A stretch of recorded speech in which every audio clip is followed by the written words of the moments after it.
Homeless at 18, he restored a windmill. A developer tried to buy the land under him.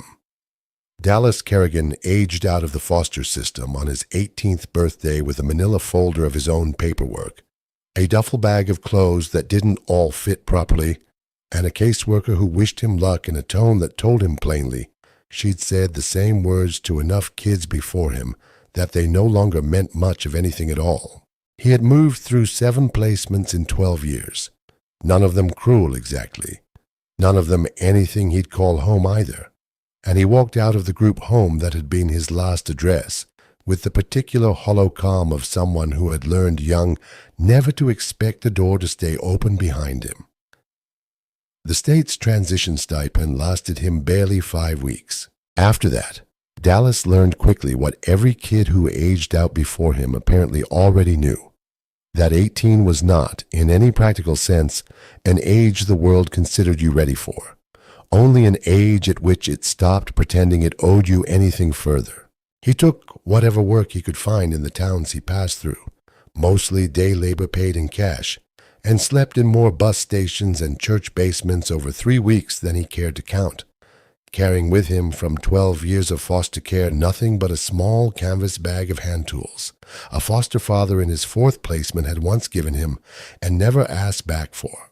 He had spent 2 of his 7 placements with that man, a farm equipment mechanic named Russ Delaney, the only stretch of his childhood Dallas still thought of with anything like fondness, and it was there, riding along on service calls before he was old enough to do the repairs himself, that he'd learned the particular logic of windmills and well pumps, how a simple mechanical system, properly understood, could pull water up out of the ground reliably for a century if somebody simply kept its bearings greased and its blades true.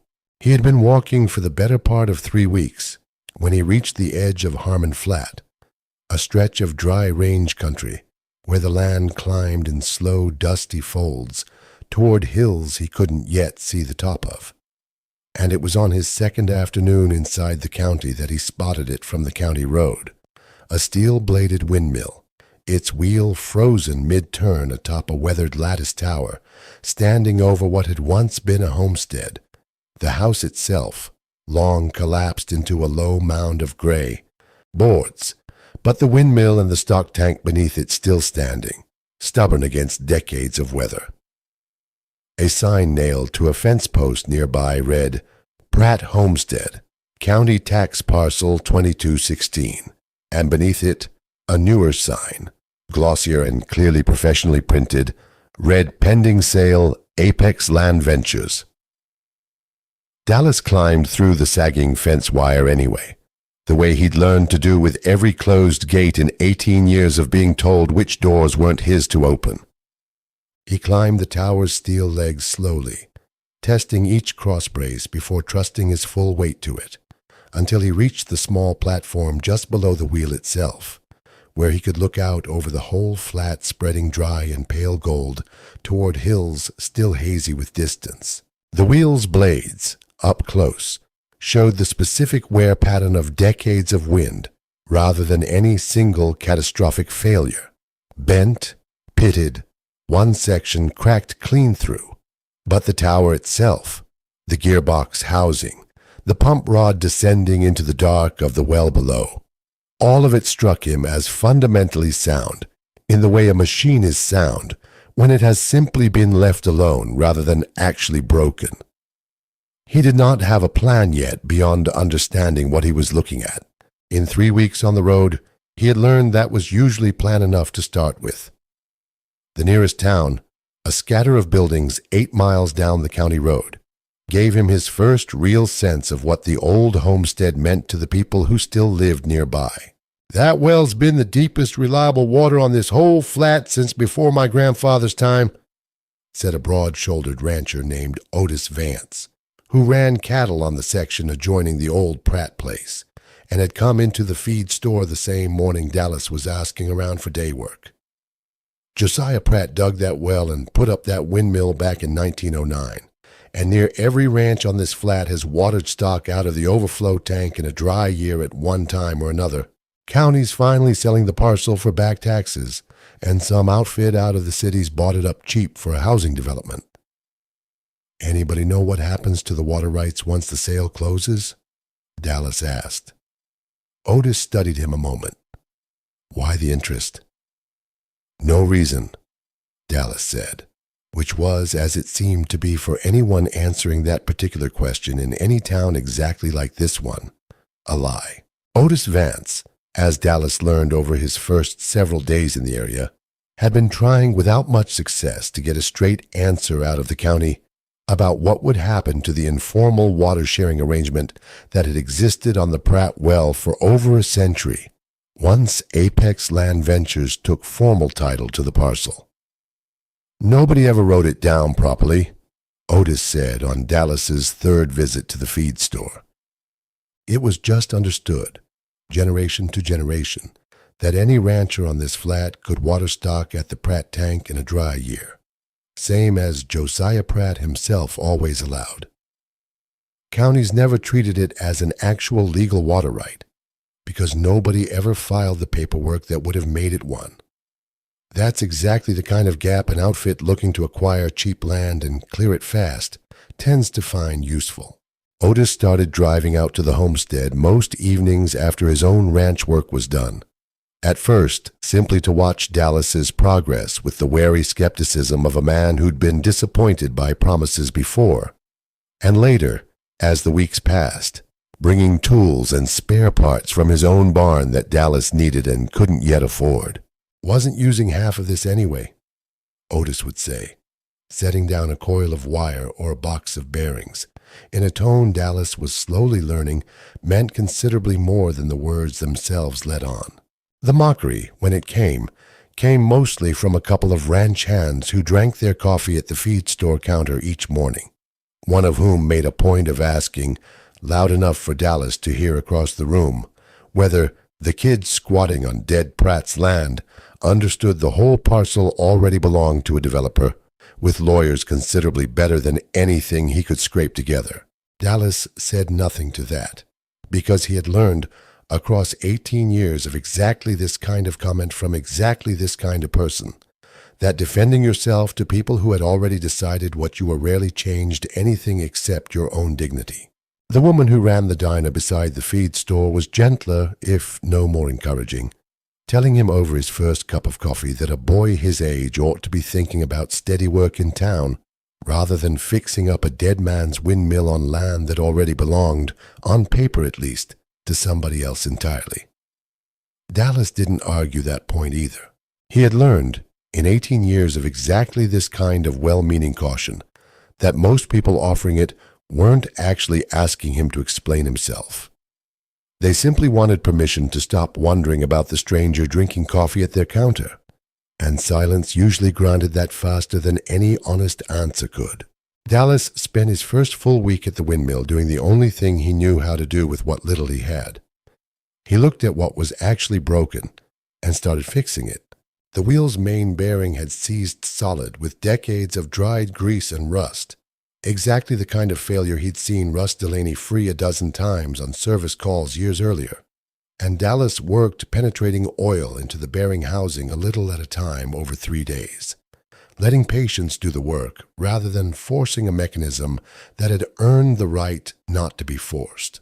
On the fourth morning, the wheel finally turned under a light wind, a slow, uneven creak that Dallas suspected hadn't sounded across that flat in longer than he'd been alive.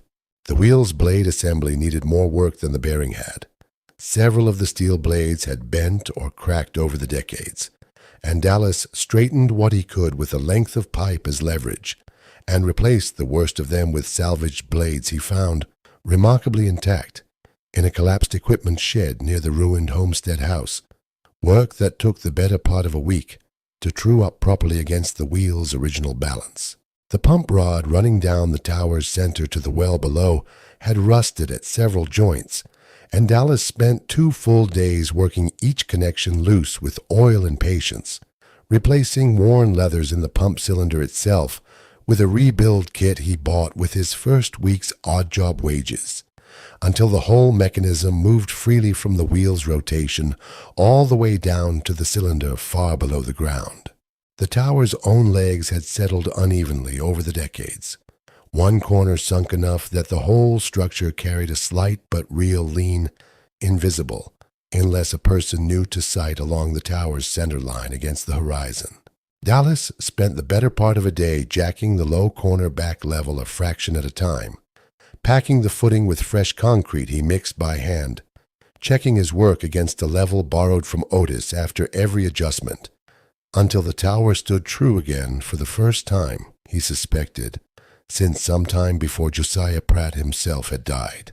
The stock tank beneath the windmill needed patching in two places where age had opened seams in the riveted steel, and Dallas sealed both with the same careful, thin-layered technique he remembered Russ Delaney once using on a stubborn tractor radiator, rather than rushing a single, thick application that would only crack the first time real weight of water pressed against it. It was in a small metal strongbox, tucked into a gap behind the collapsed Homestead house's stone foundation, half buried in fallen boards, that Dallas found the journal, its cover reading, Josiah Pratt, his book, 1909-1961. He read it that same evening by lantern light, and understood, well before he'd finished the first third of it, exactly what Otis Vance had meant about an arrangement that had never been written down properly anywhere the county could find it. Josiah Pratt had dug the well and raised the windmill in his first year on the flat, and his journal described in careful, plain handwriting both the mechanics of the system and his own intentions for it. This well runs deeper than any other on the flat, and deeper wells don't run dry in years when shallow ones do. I've told every neighbor on this range they're welcome to water stock at my tank whenever their own wells fail them, same as I'd expect them to do for me if the situation were reversed. A man who hoards water in dry country isn't protecting anything. He's just making sure everyone remembers exactly how little he can be trusted when it matters. There was a later entry, closer to the end of the journal, that Dallas read a second time before setting it aside for the night. Filed nothing formal about the water-sharing arrangement with the county, and I've come to think that was a mistake on my part, though I'm not sure at my age I'll live to see it matter. I've written the substance of the arrangement here instead, in my own hand, dated and witnessed by Otis Vance's grandfather, in case some future owner of this land ever needs proof that the water in this well was never meant to belong to one family alone, whatever a deed might someday claim. Dallas closed the journal and sat with it a long while, understanding that he was holding in his own two hands exactly the kind of proof Apex Land Ventures had every reason in the world not to want anybody finding before their acquisition closed. The company man arrived on a hot Thursday afternoon, 3 weeks after Dallas had arrived, stepping out of a truck lettered Apex Land Ventures with a folder of paperwork under one arm. "Name Silas Reeve," the man said. "Land acquisition manager for Apex's Harmon Flat development. I understand you've taken up residence on a parcel my company's under contract to purchase from the county." "I've restored the windmill and the well pump," Dallas said. "This land's not the worthless, abandoned parcel your tax deed application probably describes it as. It's the deepest working water source on this whole flat, and Josiah Pratt left written proof that every ranch nearby has depended on it in dry years going back over a century." Reeves' expression carried the particular patience of a man who had heard some version of this argument in other towns before. "The county tax sale process doesn't require me to research a century of informal neighborly arrangements," he said. "It requires a clear title, which my company will have the moment this sale closes in 3 weeks. Whatever water-sharing custom existed before doesn't survive a legal change of ownership, unless someone actually filed the appropriate water rights paperwork, which, as far as county records show, nobody ever did." Josiah Pratt's journal documents the arrangement in detail, witnessed by Otis Vance's own grandfather, Dallas said. "I understand that's not the same as a filed water right. I don't think that makes it something your company gets to simply erase because the paperwork's inconvenient." Reeves' composure held, but something behind his eyes tightened. "I've closed acquisitions like this one in 4 other counties," he said. "Informal custom comes up nearly every time, and it very rarely survives contact with an actual recorded deed. I'm not being cruel, Mr. Kerrigan. I'm telling you plainly how this process works, so you don't spend the next 3 weeks believing in an outcome that isn't likely." "Then explain to me why a company confident in that outcome would care whether a homeless 18-year-old brings a dead man's journal to a county meeting," Dallas said. "If the paperwork's as settled as you say, my journal shouldn't matter at all. I'd suggest you have whatever documentation you're describing ready for the county board, if you intend to make an issue of it," Reeves said. "It won't change the acquisition timeline, but you're welcome to try."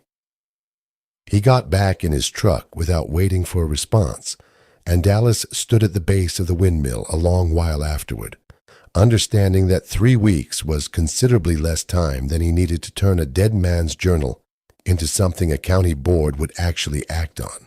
Word reached Otis Vance by that same evening, and he drove out to the homestead himself, standing at the base of the tower with an expression Dallas hadn't seen on him before. "My grandfather's name is in that journal," Otis said once Dallas had shown him the passage. "Witnessed the arrangement himself, near 100 years ago. That's not nothing, Dallas. That's sworn testimony from a dead man about an agreement his own family helped make. I intend to bring it to the county board myself, and I expect I won't be the only rancher on this flat willing to stand up and say the same thing about what that well's meant to all of us over the years." Word of the journal spread across Harmon Flat quickly after that, the way news traveled fastest in ranch country, carried rancher to rancher over fence lines and feed store counters, rather than through any official channel. Several families drove out to the homestead over the following days, some to see the restored windmill turning with their own eyes, others simply to stand at the tank and tell Dallas their own family's history with it. A drought in the 1970s that would have cost one family half their herd without the Pratt. Well, a winter storm that had stranded 3 ranch hands who'd sheltered a night in the collapsed homestead house itself before it fully gave way to weather. By the time the county meeting arrived, Dallas understood that Josiah Pratt's journal was no longer the only proof in the room. It was simply the written version of a debt half the flat already carried in memory. The county board meeting fell 12 days later, called to finalize the tax sale to Apex Land Ventures, and the meeting room filled with more ranchers than Dallas expected, most of Harmon Flat turning out once word spread about what Josiah Pratt's journal actually said. Silas Reeve presented Apex's acquisition plan with practiced confidence, emphasizing the development's tax revenue and the county's outstanding claim on decades of unpaid property taxes that the sale would finally resolve. It was Otis who stood when the floor opened for public comment. "My grandfather witnessed the water arrangement Josiah Pratt wrote into his own journal, near 100 years ago," he said. "Half the ranches on this flat have watered stock from that well in dry years going back generations. I'm not asking this board to block the sale. I'm asking that any transfer of this parcel include a formal, recorded easement protecting the water-sharing arrangement that's already existed here for over a century, whether the county ever bothered to write it down before now. With respect," Reeves said smoothly, "informal custom isn't the same as a legal easement, and imposing new conditions on a tax sale this late in the process creates real uncertainty for my company's investment." An elderly rancher near the back of the room, leaning on a cane, spoke next without waiting for formal recognition. "I'm 82 years old," he said. "I've watered stock at that well in 4 separate droughts in my lifetime, same as my father did before me. I don't have much patience left for a company from 3 states away telling this board that a century of neighbors helping neighbors doesn't count for anything just because nobody thought to file it with the clerk's office." A council member near the head of the table studied the journal for a long moment before looking up. "This journal describes a witnessed agreement dating back over a century naming specific families still ranching on this flat today. She said, "I'd be reluctant to approve a sale that extinguishes that arrangement without at least requiring the buyer to formalize it going forward. That seems like a reasonable condition, not an unreasonable delay." The board voted that same evening to condition the sale's approval on Apex Land Ventures, recording a formal water-sharing easement protecting the historical arrangement, a decision that put the acquisition's original simplicity and Reeves' own timeline for closing it into open question for the first time since the tax sale process had begun. The drought that summer arrived harder than any in Otis Vance's memory. Shallow wells failing across the flat one after another through July. Dust rising off pastures that should have still carried some green, even in a dry year. Dallas watched the wind gauge on the tower turn steady and dry. None of the storm relief that sometimes rode ahead of a bad season ever quite arriving. And understood, checking the well's water level each morning with a mounting sense of responsibility he hadn't fully anticipated when he'd first climbed that tower 3 months earlier. That Josiah Pratt's deep well was about to be tested by exactly the kind of year the old homesteader had built it to answer. It was in the worst week of it, with 3 neighboring ranches already trucking in water at considerable expense, that the true value of Josiah Pratt's deep well became impossible for anyone, including Silas Reeve, to argue around any further. Otis reached Dallas first, his own well having gone dry 2 days earlier. "I've got 40 head with nowhere else to water them," he said. "The Pratt tank's the only thing on this flat still running full, on account of that well going deeper than anything else out here. I need to know it'll hold up if every rancher within 10 miles starts hauling stock to it at once. The pump's rated for considerably more than my own testings put on it so far," Dallas said, already checking the leather seals one final time under the pressure of the moment, rather than any real doubt about the repair itself. "It'll hold. Bring them." Over the following 4 days, ranchers from across Harmon Flat brought their stock to the old Pratt tank in numbers the Windmill hadn't seen since Josiah Pratt's own lifetime. Dust rising in long lines along the county road as trucks and trailers queued at the fence line from before dawn until well after dark. An older rancher Dallas hadn't met before, a woman named Ruth Denby, who ran a small herd on the flat's far eastern edge, stood beside him at the tank on the second day, watching her own cattle finally drink their fill after 2 days without adequate water. "My father brought stock to this same tank in a drought 30 years back," she said. "Told me once that Josiah Pratt never turned away a rancher in a dry year, whatever else might have been going on between neighbors that particular season. I didn't expect to be standing here needing the same kindness from a stranger, but I suppose that's rather the point of what he built, isn't it?" "I think it is," Dallas said. The pump rod cycled almost continuously under a wind that, mercifully, never once fully died during the worst of the emergency. On the 3rd day, the leather seal Dallas had rebuilt began seeping slightly under the sustained, heavier-than-tested demand, and he spent an anxious hour disassembling the cylinder with ranchers' cattle still queued at the tank, repacking the seal with a spare he'd fortunately bought in pairs rather than singly, before the pump resumed its steady, reliable stroke. Silas Reeve drove out to the homestead himself during the worst of the drought week, having heard, the way everyone eventually heard everything in a county this size, that the parcel his company was trying to acquire cheaply was currently the only reliable water source keeping half the flat's cattle alive. "That well's supplying water to ranches that have nothing to do with my company's project," Reeve said, watching the line of trucks and trailers still queued at the tank. "It's supplying water to exactly the ranches Josiah Pratt's journal always said it would, in exactly a year like this one," Dallas said. "The easement your company's now required to record isn't a bureaucratic inconvenience, Mr. Reeve.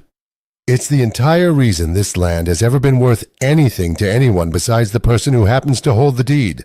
Reeve looked at the line of trucks a long while, saying nothing, and Dallas understood, watching him, that whatever came next for Apex's acquisition, the drought had just made the county board's easement condition impossible for any reasonable person to argue against. The sale closed 6 weeks later, easement recorded exactly as the county board had required, and Apex Land Ventures development was ultimately built on the flatter western half of the parcel, well clear of the windmill, the well, and the stock tank that continued serving the Flats ranches exactly as it had for over a century. Silas Reeve, to Dallas's mild surprise, stopped by the Homestead once more before the project broke ground, standing at the base of the tower with considerably less polish than his first visit had carried. "I came into this job assuming an abandoned parcel was exactly that," he said. "Abandoned. I didn't expect to find a working water system, let alone the paperwork proving it mattered to people who had nothing to do with my company at all. I don't know that I'll handle the next one any differently, but I won't assume as quickly again." Dallas stayed on at the Pratt homestead, the county eventually formalizing his residence through a modest lease arrangement tied to his role maintaining the windmill and easement under the new development's terms, and he kept Josiah Pratt's journal in the small strongbox where he'd found it, alongside a second journal of his own. On its first page, he wrote the only sentence that felt honest enough to begin with. "This well was almost sold as if the water in it belonged to nobody but whoever held the deed. Josiah Pratt knew better a century ago. I intend to keep knowing it too." Ruth Denby brought him a jar of preserves that first autumn, unprompted. The way Dallas had come to understand ranch country expressed gratitude when it wasn't inclined toward long speeches about it. And by the following spring, 3 separate families had asked him, without any particular ceremony, to look at a stalled well pump or a seized gate hinge on their own properties, the way neighbors ask a neighbor rather than the way strangers ask a stranger. The 2 ranch hands who'd once mocked him at the feed store counter never did apologize outright, but they stopped saying it where Dallas could hear, which in a town this size amounted to roughly the same thing. He wrote, that same week, a letter to Russ Delaney, the only foster father he'd ever thought to keep in touch with, describing the windmill in more mechanical detail than the man probably needed, but would likely appreciate anyway. The reply came a month later, short and plain in the way Dallas remembered Russ always being. "Proud of you for looking at a broken thing and seeing work instead of trash. That's the whole trade, son, whether it's a pump or a person nobody else bothered to check twice on. Glad you found somewhere that needed exactly what you learned how to do." Otis Vance stopped by most weeks after the drought finally broke, not always with news, sometimes only to lean against the tank and watch the wheel turn overhead. The particular satisfaction of a man who had spent a difficult season worried about something that had, in the end, held exactly the way 3 generations of his own family had always trusted it to. Dallas thought, some evenings, about the 7 placements and 12 years that had led him to this particular stretch of dry range country, and understood, watching the wheel turn steadily against a darkening sky, that he had finally found the thing none of those 7 houses had ever quite managed to offer him. Not comfort exactly, and not certainty either, but a plain, working reason to wake up in the same place tomorrow that he'd woken up in today. He kept the manila folder from his last group home in the bottom of the strongbox, beneath both journals, not because he needed the paperwork for anything practical, but because he had decided, somewhere in that first drought summer, that a person's whole history was worth keeping, even the parts that had once felt like proof of how little he belonged anywhere. Josiah Pratt's well hadn't cared what Dallas's file said about him. It had only cared whether he showed up each morning willing to do the work it needed, and that, in the end, had turned out to be the only qualification that ever actually mattered. So here's the question worth sitting with tonight. How much of what gets called worthless is really just unwritten? An agreement, a history, a debt of water or trust that nobody thought to put on paper until somebody with a contract tried to erase it. And what does it take? A drought, a stranger, a dead man's journal. for the unwritten truth to finally count for something. If this story stayed with you, subscribe to Salvage Line for more, and tell us in the comments where in the world you're watching from tonight.